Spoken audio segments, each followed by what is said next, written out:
I want to talk about the largest shark attack event in history that also so happens to be the deadliest single ship sinking in U.S. Navy history. That is the story of heavy cruiser USS Indianapolis. It set off from Pearl Harbor with pieces of Little Boy and uranium for the eventual atomic bombings of Japan. It stopped by Tinian, it dropped off that cargo, and its mission was very classified, very confidential stuff because it's carrying, the most sensitive weapon in history. It was then to continue on until it reached the Philippines. On the way to the Philippines, it is torpedoed by Japanese submarine I-58, and it goes down in 12 minutes, and it barely gets distress signals out, and it's already not super known where it is. And so those that receive the distress signals, a bunch of stuff happens where it just doesn't get picked up. One guy was drunk, for example, so bad things happening, so nobody knows that this ship has sunk. Of its 1,196 men, about 300 of them go down with the ship, so you're left with about 900 men in the water for days.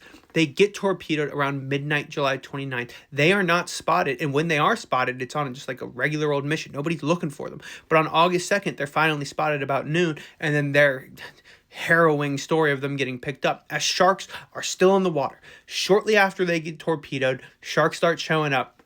At first, they're, eating kind of the dead and the injured, but then they keep coming. And when they're in the packs, they don't get picked off from the sharks as much. But some guys, they just start giving up over the course of days. And who can blame them? Wondering, are we ever going to get picked up? Some guys they lose their mind completely. They let go, they drift off, and then a shark gets them. It's unknown how many people were eaten by sharks. People were dying for numerous other reasons too. Dehydration, a big factor, as they're just floating in the Pacific Ocean for days, because unlike the battles that were happening in the North Atlantic, the Battle of the Atlantic, really, those guys, when they were sunk, they had precious minutes to live because the water was so cold. This was kind of nice, balmy water, and so these guys were alive for days, getting picked off by sharks and all sorts of other things. So not only, if you were a member of the USS Indianapolis, did you survive just a harrowing torpedo attack, sinking of your vessel, you have to be like, thank God I'm still alive. These 900 men that made it through. And then for days, you're just going through the worst event that I could imagine. At the end of it all, 318 men